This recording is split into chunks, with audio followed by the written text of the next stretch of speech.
Why do cops do that? Why I would give up could we reward put it money. towards the cops and say, hey, listen, just actually get it done? But that's what I'm We saying. don't care about the rest. Instead of giving out reward money, we could take that money and do the work to find the answer. Right. You know, I mean, at this point, how long is this? I would say I don't know that any family member really cares if the person guilty of it is in trouble for it, as long as they find their loved one. Well, see, and I have two problems, okay? So 2 people are deceased, 2 people are alive. Right? Yep. It's easy to blame the ones that are deceased, absolutely. But could we at least question the ones that are still alive? Could we at least do that? And I could go back to my original statement. Phone calls are free. No. Yes, well, they are in the day and age of cell phones. They are. Okay, it's a simple phone call. It's a simple going to wherever that Robin is nowadays and having a simple conversation. I'm really not even sure where she is. You don't know where your stepmommy is? I don't. Oh, Lord. After, I'll just say it, after helping to kill my father. Yeah, she did. She did. Yeah, and I'm sorry if I hurt her feelings, but... You're sorry if you hurt her feelings. No, I'm not. I'm not. I mean, to listen to what transpired after I left down there that day, after you and I had started back to Connecticut, there was no need for any of that. No. And to hear that my father, in fact, was asking for help after they removed the breathing tube. He was mouthing, help me. She did it for her own selfish reasons. Absolutely. Absolutely. You know, just like when he was sick in bed at home and she wasn't mobile, he wasn't, weight bearing. So, she would take off to Texas and leave him soiled. So that's abuse. You figure they'd go and question her. There's a lot of other things that I've talked to the police about that they should be questioning her about. Like Social Security numbers, They just, I'm not sure why they won't move forward with any of it. I don't know. And with Barry, I'm sure if you look up my name, you'll probably find me in either South Carolina or Dayton, Texas at this point. Because Barry puts himself probably stole mine already. Barry puts himself at the scene of several crimes. 4 crimes. And he'll tell you, I didn't do it, but... Right. Here's the story behind it. I didn't do it. I may have been there. So that's fine if you don't want to call him a suspect. But man, accessory after the fact, or at least bring him in. I mean, at some point, these people are going to be gone, and so will your answers. Right. And we need to make sure that we act on whatever clues we're given now before we're not given any more. And if a clue turns up nothing, then it turns up nothing. But why would you leave a stone unturned? Because they don't care. But eventually you and I are gone. We're not getting any younger. I'm getting better looking with age, but I'm not getting any younger. Go ahead, you can laugh. But when you and I are gone, we're the youngest. Nobody else is going to care.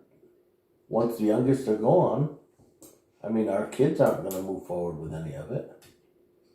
Could you imagine, you're 1 year old, you get taken from your house, where your older sister is caring for you.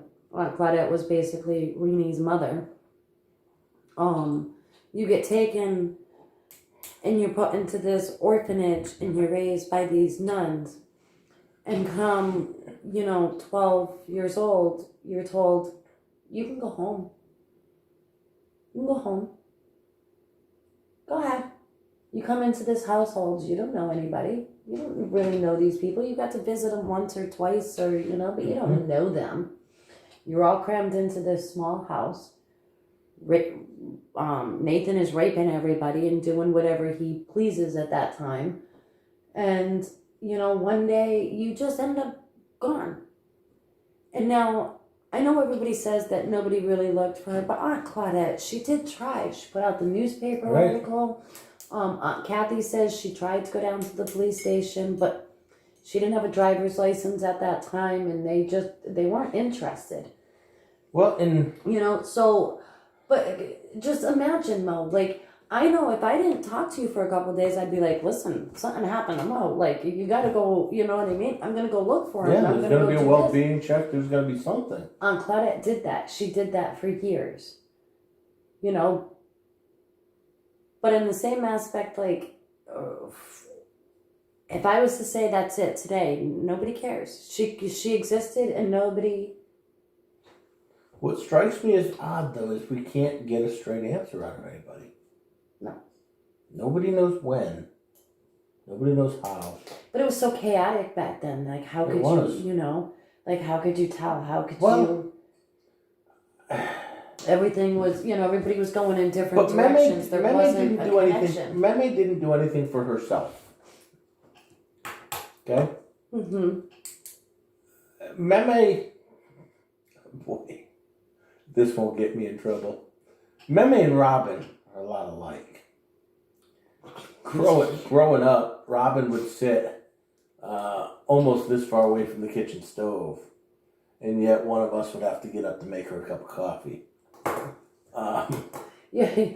I mean, it's sad, but you think about it now, it's comical. But hey, have you ever seen a 500-pound woman run? I have, because we and my family were allowed to speak openly and honest. And when did Meme chase you? Not me. She chased Jason. And she did that to Jason. She called me down and she wanted the TV guide across the table. And I was upstairs in my room and she's bellowing for me and bellowing for me. And I was like, I come downstairs and I look at her. I heard what she wanted. And I just looked at her and I walked away. I was like, that's not going to happen. Just not, but she called my brother down. So my brother came down and he goes, what, did you sprain the ligaments of your ass? And she got up and chased him. The whole house is shaking and Jason was scared. He was like, oh my God, she's coming. What the heck? I was going to say something, but it would have been too mean. But anyway, so Renee was Meme's housekeeper and keeper at the time. Yeah. And then you had next in line was Aunt Debbie. So what I'm getting at is Aunt Debbie should know the day that she became the maid. Became Meme's keeper. Mm-hmm. Because all of a sudden Renee's gone. Mm-hmm. But it just amazes me that nobody knows. Right. And when you talk to people about it, we find that our stories get turned to something else. I always believe my parents' story. I do. Because my mother, my parents are still very much with it. You know what I mean? Like, they're not that old. I have very young parents. My mother is 20 years older than me, so 65. That's not that old. She's very much with it. She said my parents met July 4th weekend, 1971. And my father had said he had 10 brothers and sisters, and that one of them was missing. She ran away from home. His favorite sister ran away from home. So that's why it stuck. You know what I mean? Like... Well, hopefully we'll start to hear a little bit more about Renee. No, I'm going... And that's fine. But,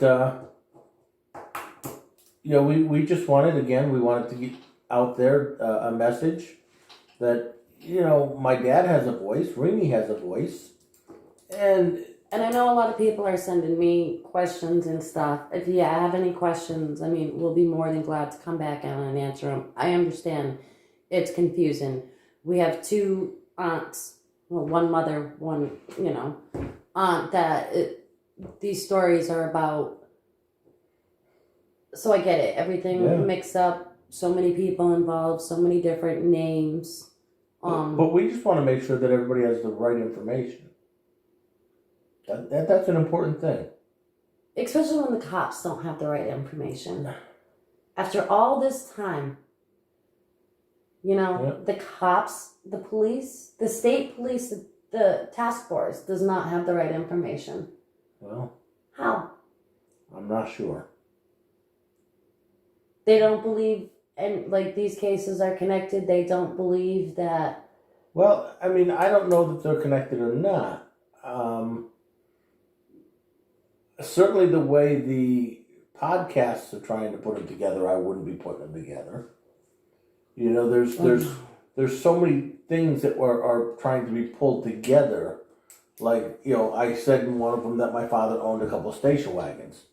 Well, yeah, in my lifetime, we've owned a couple of station wagons. What my father owned before me, I couldn't tell you.